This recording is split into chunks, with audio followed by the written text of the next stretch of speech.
Saludos cordiales, estimados maestrantes. Nos hemos reunido ahora para la charla magistral número 4 de nuestra asignatura Mediación del Aprendizaje en Entornos Virtuales. Sean ustedes bienvenidos. A continuación, vamos a dar el tema de la charla, que será las metodologías interactivas en la virtualidad. Un tema muy interesante y es el último de nuestras charlas de nuestro módulo, así es que espero que pongan toda la atención y lo disfruten. El contenido de la misma tiene 6 puntos básicos, que es la educación versus la educación virtual, el docente profesor versus el tutor, mediador de aprendizajes en los entornos virtuales de aprendizaje, las TIC y potenciales pedagógicos en CMC, los roles del tutor o moderador y las habilidades del e-moderador. Como pueden ver, estas tres últimas charlas y básicamente esta última charla creo que va a tener los temas básicos y principales que debemos mantener, entender y aprender en nuestro módulo del curso. Continuemos. La educación virtual.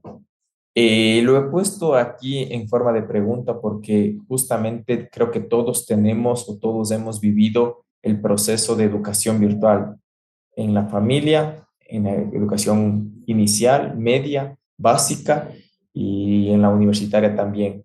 Nuestros hijos, sobrinos, familiares, todos hemos pasado en un proceso de educación virtual y todos hemos conocido también el otro proceso que es el de la educación tradicional.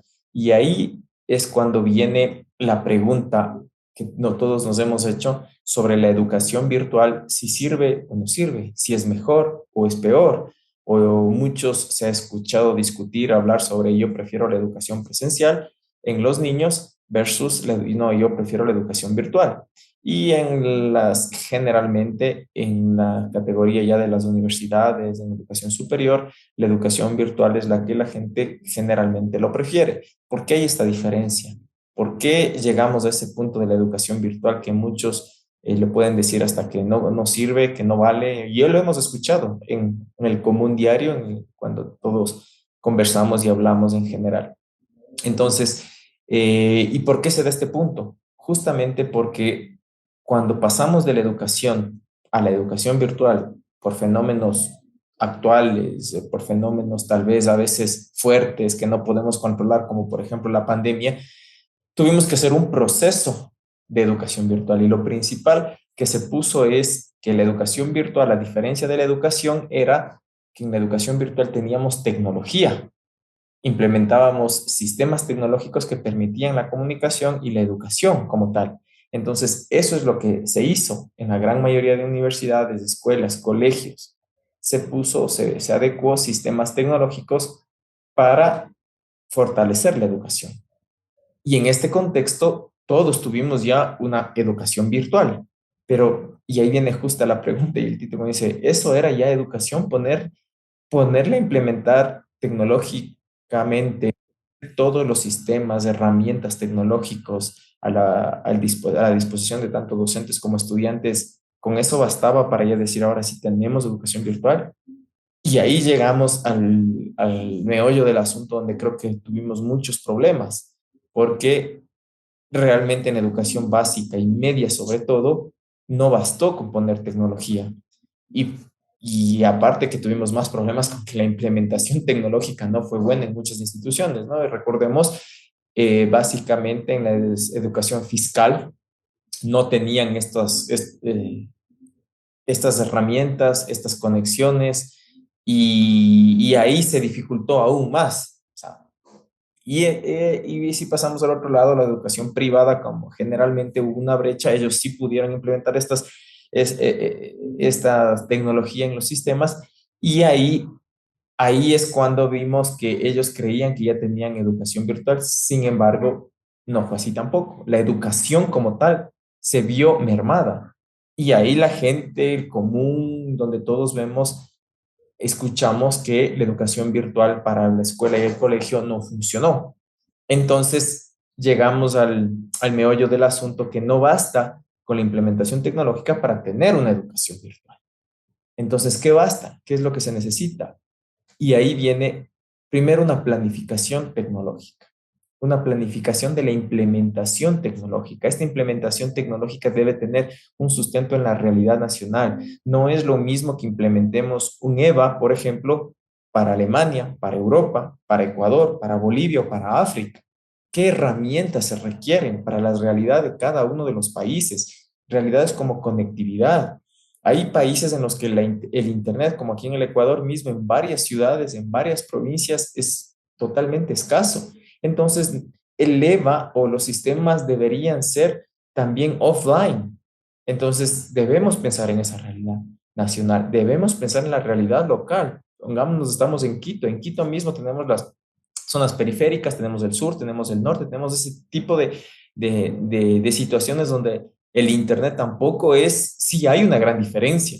Y de la misma forma, la parte institucional. Yo como institución, pensemos igual, dentro de Quito hay instituciones fiscales, instituciones públicas, instituciones privadas, instituciones, pero que son con una tecnología, con una conexión de Internet completamente altísimas y otras no tanto. Entonces, esa realidad hay que pensarlas antes de planificar en una implementación tecnológica. Igual el tipo de profesores, si mi tipo de profesores son muy antiguos, que tienen otro tipo de adiestramiento tecnológico, o si son muy jóvenes que básicamente utilizan más TikTok y WhatsApp. Y de la misma forma los estudiantes, ¿cómo es mi realidad de los estudiantes? Si mis estudiantes realmente están cuánto tiempo en TikTok, cuánto tiempo en WhatsApp, cuánto tiempo en Facebook, Instagram, en estas redes sociales. Entonces, esa realidad que se tiene a nivel nacional, local, regional, de los profesores, institucional y de los estudiantes, hace que yo realmente pueda tener una implementación tecnológica adecuada. Ahí es cuando vemos, nosotros llegamos a instituciones, porque creo que todas las instituciones ahora tienen EVAs y vemos, no, este EVA funciona perfecto, este EVA, el otro es mejor, el otro, y así, y vamos calificando como mejor y peor, pero en realidad ningún EVA es mejor que otro. Simplemente los EVAs son adecuados a una realidad y cuando están bien planificados a la realidad respectiva, pues vemos esa diferencia entre una y dos instituciones. Entonces, en ese punto, cuando tenemos una buena planificación, una buena implementación tecnológica aplicada a la realidad, que nosotros vemos, bueno, parecería que estamos listos y hasta ahí nos hemos quedado. En general, puedo decirles el 90% de las instituciones básica, media y superior han llegado hasta ahí, llegan hasta una muy buena planificación, pero les falta el siguiente, el proceso de educación. ¿Cuándo educamos realmente? Tenemos la educación virtual. Cuando vamos al otro proceso, que viene la comunicación efectiva, la mediación de los aprendizajes. El momento que nosotros podemos medir los aprendizajes, en el momento que nosotros podemos realmente tener una comunicación efectiva, es decir, nosotros estamos listos para ponerle a funcionar esta plataforma, pero de la manera adecuada, que garanticemos el proceso de enseñanza-aprendizaje. Ahí viene esta fortaleza realmente de la mediación del aprendizaje en entornos virtuales, porque no es lo mismo dar clases presenciales que clases virtuales. No es lo mismo atender a una clase presencial que a una clase virtual. Por evolución, nosotros la atención se la distorsiona en la parte virtual cuando queremos hacerla de manera igual que la presencial. El tipo de videos y debe estar caracterizado para lo que es niños de 3 4 5 6 8 10 años son muy diferentes. Hay metodología para aquello. Por ejemplo, videos no pueden ser, por eso no pueden ser más de 2 3 4 5 minutos. ¿Por qué creen que TikTok tiene mucho éxito? Porque son videos cortitos y de esa forma es como nosotros dentro de la educación también debemos aprender esa metodología para poder estar a esos mismos niveles. Entonces, si nosotros aprendemos eso, podemos darnos cuenta que la gran diferencia está en el tutor, en el profesor, en el docente. Y a nivel virtual lo llamamos casi tutor, no solo profesor, porque se le da, o digamos en la comunidad académica se le da esa distinción, se le da ese nuevo enfoque, diciéndole que es un tutor, La palabra que ya no es el profesor el que entrega el conocimiento, el que les dice, señores estudiantes, hacer así, sino realmente el tutor el que guía, el que le lleva al estudiante hacia el conocimiento, le ayuda. Entonces, por eso pasamos nosotros generalmente a ser tutores y ya no docentes. Y ahí les he puesto más o menos unas características básicas de cómo el profesor versus el tutor. El profesor realmente tiene el conocimiento. Claro que sí, el tutor tiene el conocimiento. Todos sabemos que tiene el conocimiento y basado en eso generalmente es como se ha diseñado las clases. Históricamente, ¿no? Yo tengo el conocimiento, voy y lo entrego el conocimiento a mis estudiantes y obviamente la fortaleza del profesor era el que más conocía, el que más tenía el conocimiento para entregar este conocimiento. Y obviamente hacíamos el seguimiento mediante evaluaciones o hacemos aún, ¿sí? ¿Cuántos tienen? ¿Cómo vamos? Ese es nuestro seguimiento y al final nosotros de la asignatura, materia, aprobábamos los conocimientos. Este alumno sí, este no, casi todos aprendieron bien, soy un buen profesor. Ahora, ¿qué pasó? ¿Qué pasó? Que ahora los estudiantes tienen el conocimiento también y a veces mucho más que los profesores. Tienen otros tipos de conocimientos. Entonces ya la ventaja de ser profesor, de ventaja que era la fuerza y la fortaleza de que yo tengo el conocimiento, los estudiantes tienen que aprender porque yo tengo el conocimiento, yo les voy a dar la oportunidad de que ellos aprendan porque yo les voy a entregar el conocimiento, se terminó. Muchos de ellos se aburren porque eso ya está en internet. Tienen los videos, tienen los tutoriales, entonces ya no necesitan, tienen desde su perspectiva que ya no necesitan del profesor y tienen razón, ya no necesitan, pero de ese profesor, porque ahora el tutor, de lo que estamos hablando, es el que construye el conocimiento, le ayuda, le guía, le dice, ok, vamos a construir conocimiento sobre qué, cuáles son tus aspiraciones, dónde estás alineado, cómo quieres construir ese conocimiento y le vamos guiando, le vamos llevando, le vamos empezando a dar ese pensamiento crítico que se habla del docente del siglo XXI, el famoso pensamiento crítico. ¿Por qué? Porque ahora ya todo cambia.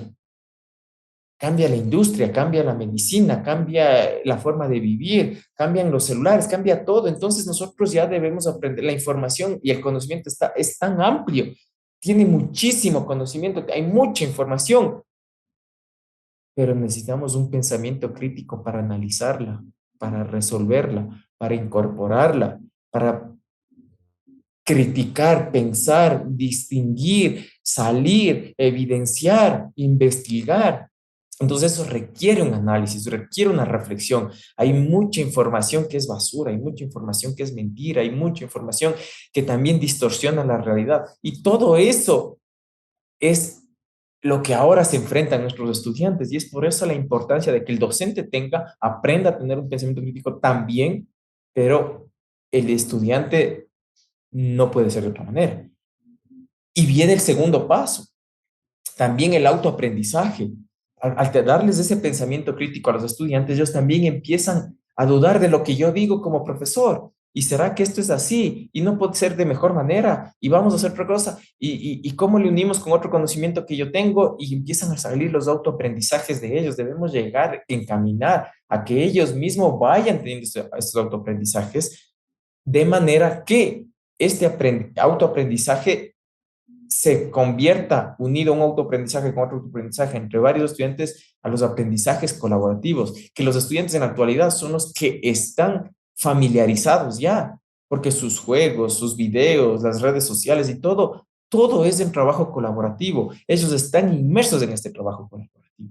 Entonces, entonces nosotros como profesores, como tutores en este caso, tratamos de llegar a que estos estudiantes, a que ellos empiecen a trabajar colaborativamente y empiecen a construir el conocimiento de manera colaborativa, también de su forma de autoaprendizaje, con un pensamiento crítico. Entonces, esa sería el símil casi el cómo pasar del profesor al tutor, cómo ir nosotros llevando este conocimiento, entendiendo básicamente que nosotros el conocimiento ya no es importante como tal o como se lo venía viendo hasta anteriormente. De esta manera es la principal herramienta, es el principal núcleo de entendimiento en el nuevo profesor, en el nuevo rol, en el docente.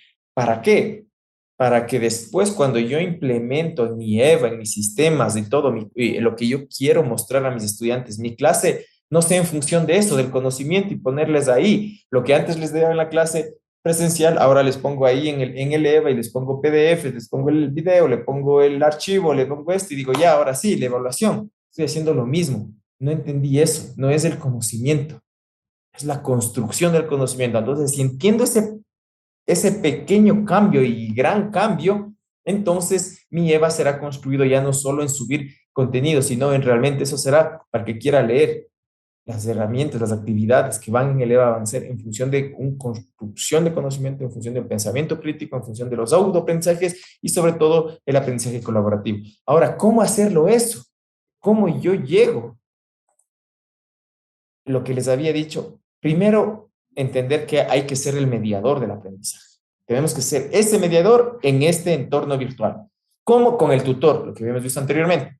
Siendo un tutor, siendo esa guía, siendo ese el que le ayuda, el que le da ese camino de una manera comunicativa, buscando una comunicación efectiva, que sea real. ¿Cómo? Basado en la retroalimentación. Tareas sincrónicas, tareas asincrónicas, pero siempre debe haber una retroalimentación de parte del tutor. Esa retroalimentación constante, esa comunicación constante, esa forma de hacerlo, pues es la que me va a garantizar estos nuevos aprendizajes, el proceso de enseñanza-aprendizaje, digámoslo así, en el entorno virtual. Y podemos ver que por eso sí nos ayuda la tecnología, porque si fuéramos de manera presencial, obviamente se hace muy difícil ir hablando uno con todos los estudiantes. Estas herramientas tecnológicas, la virtualidad, los EVA como tal, me permiten tener 100, 200, 300, 400 alumnos y tal vez responderles a todos, porque hay sistemas inteligentes, ya cogen casi generalmente el mismo tipo de preguntas y van sacando así respuestas. Es decir, eso sí me ayuda a la tecnología, pero una vez que la mentalidad haya cambiado del profesor al tutor, de la enseñanza a la comunicación efectiva basada en la retroalimentación. Entonces, ahí viene, ¿cuáles son estas potencialidades pedagógicas en las conferencias mediadas por computador? Es decir, ahora sí, yo ya estoy entendiendo que tengo que ser el tutor, debo llegar a esta comunicación efectiva, debo enviar esta retroalimentación. Entonces, ¿cómo? Cuando hago estas conferencias mediadas por el computador, ¿cuáles son estas fortalezas pedagógicas que yo tengo? ¿O cuáles debo tener para poder llegar a cumplir con estos estándares para poder cumplir con el proceso realmente de enseñanza-aprendizaje? Entonces, las características, como todos tenemos, las herramientas sabemos, hemos visto en las charlas anteriores, la sincrónica y la asincrónica, pero básicamente la asincrónica tiene una característica especial, dar opiniones reflexivas, su retroalimentación en función de las opiniones reflexivas. Y estas características de las conferencias mediadas por computador las he puesto aquí, que son varias, de varios académicos, hemos sacado las principales, que obviamente debe tener un discurso académico, claro que sí, nosotros le estamos dando un discurso académico en base a la construcción del conocimiento, como lo hemos visto anterior. Entonces, el discurso va en función de construir el conocimiento, no solo el entregar el conocimiento, todo lo que voy a entregar de conocimiento en función de la construcción del conocimiento, del trabajo colaborativo y de maximizar el conocimiento y experiencias de todos, todos. Entonces, mi tema, mi discurso académico, buscando que trabajen entre los estudiantes, que se maximice el conocimiento y experiencia de cada uno de ellos, entendiendo que cada uno de ellos es diferente, tiene diferentes formas de aprendizaje, tiene diferentes formas de actuar, diferentes formas de acceso a la tecnología, diferentes formas de investigación. Entonces, maximizar las potencialidades desde todos en un trabajo colaborativo y que esto experimente en la construcción del conocimiento. Entonces, ¿cómo? También simple, obviamente tiene que implementar la participación. Para eso son las herramientas, donde yo puedo pedir, si hacen grupos de 5, 6, al uno que haga una cosa, al otro otro, y así. Entonces, de esa manera yo busco la participación de todos y desarrollo las habilidades de escritura reflexiva, no las mismas tareas de hace años, que, ok, hágame el resumen de la Ilíada y le enviaban, pero el estudiante de antes tenía que ir a la biblioteca, leer, ver el resumen. Si yo le envío la misma tarea, El estudiante de hoy ingresa a Google, dice resumen de la Ilíada y le traen 3 hojas, le traen inglés, en francés, en chino, en japonés, y le traen como usted desee. Y a veces los profesores decimos o pensamos es que el estudiante de hoy es vago, el estudiante de hoy no investiga, cosa que no lo creo así. El estudiante de hoy tiene muchas más herramientas, pero el profesor de hoy, al ser profesor y al no ser tutor, está enviando las mismas tareas de hace 20, 30 años. Entonces, ahí es cuando no le damos el desarrollo de esa estructura reflexiva. Y obviamente, como les había dicho y hemos repetido, el feedback y contacto directo es fundamental. Equipo académico, central, porque los estudiantes tienen muchas dudas académicas, administrativas y en general. Ahora, muchos autores también dan un adicional a estas características especiales que debe tener como tutor, que justamente es frecuente contacto con los estudiantes, cooperación y colaboración para enfatizar el aprendizaje. Esto es como más cuando un estudiante todavía necesita refuerzos, ¿no? Volvemos a enfatizar en la participación reflexiva y la posibilidad de desarrollar diferentes experiencias de aprendizajes. Esto es muy importante porque generalmente nosotros damos ya las experiencias del aprendizaje de acuerdo a nuestras experiencias, cómo van aprendiendo, qué es lo que deben ir aprendiendo, qué es lo que ellos tienen. Sin embargo, a lo que les dejamos esa apertura para que ellos busquen sus habilidades reflexivas y todos nos vamos a encontrar que van a haber nuevas experiencias de aprendizaje y nosotros como tutores también vamos a aprender nuevas formas de aprendizaje en los estudiantes y eso es una de las principales características. Por eso es tan importante el rol del tutor. Entonces, este rol del tutor me da la diferencia en una metodología adecuada y una no tan adecuada. Entonces, cuando dicen, como habíamos dicho al inicio, usted va como un nuevo profesor en una nueva institución, dice, no, que este EVA está perfecto, tiene todo, tiene las herramientas. Como les decía, no es que sea bueno ni malo, sino que está alineado y pensado, bien planificado a las realidades institucionales de país, sociedad y en general. Entonces, de la misma forma, cuando dicen, no, los estudiantes con este profesor realmente muy buenos, no tanto es el profesor, que es el profesor que se ha incorporado a ese rol, donde la metodología es la que la hace la diferencia, ¿sí? Para que el proceso de enseñanza-aprendizaje sea efectivo. Entonces, este tutor que se convierte realmente en un moderador de la comunicación, un moderador de la academia, un moderador que está online, que está offline, que tiene respuestas sincrónicas, que tiene respuestas asincrónicas, que tiene un feedback, que tiene retroalimentación, que les busca que los estudiantes puedan generar sus propios conocimientos. Aquí viene el aula inversa, por ejemplo. Muchos de ustedes como docentes deben haberlo ya implementado. Algunos tal vez podrán decir, no, es que no me sirvió. Claro, a algunos no siempre les sirve porque las realidades de las lecciones son diferentes. A uno le pudo servir bastante bien. Y es por eso cuando uno encuentra y busca ahí sí la metodología que se permita llegar a este punto. Ahí viene la metodología real con la que puedo llevarle al estudiante, que puedo ser moderador, tutor de un estudiante en entornos virtuales. Y como el moderador, creo que lo entendemos bien, se lo da la connotación de moderador, o sea, un moderador en entornos virtuales, digámoslo de esa manera. Entonces, he sacado aquí algunos autores y los roles y funciones que ellos lo ponen como, o características, digamos así, que debe tener.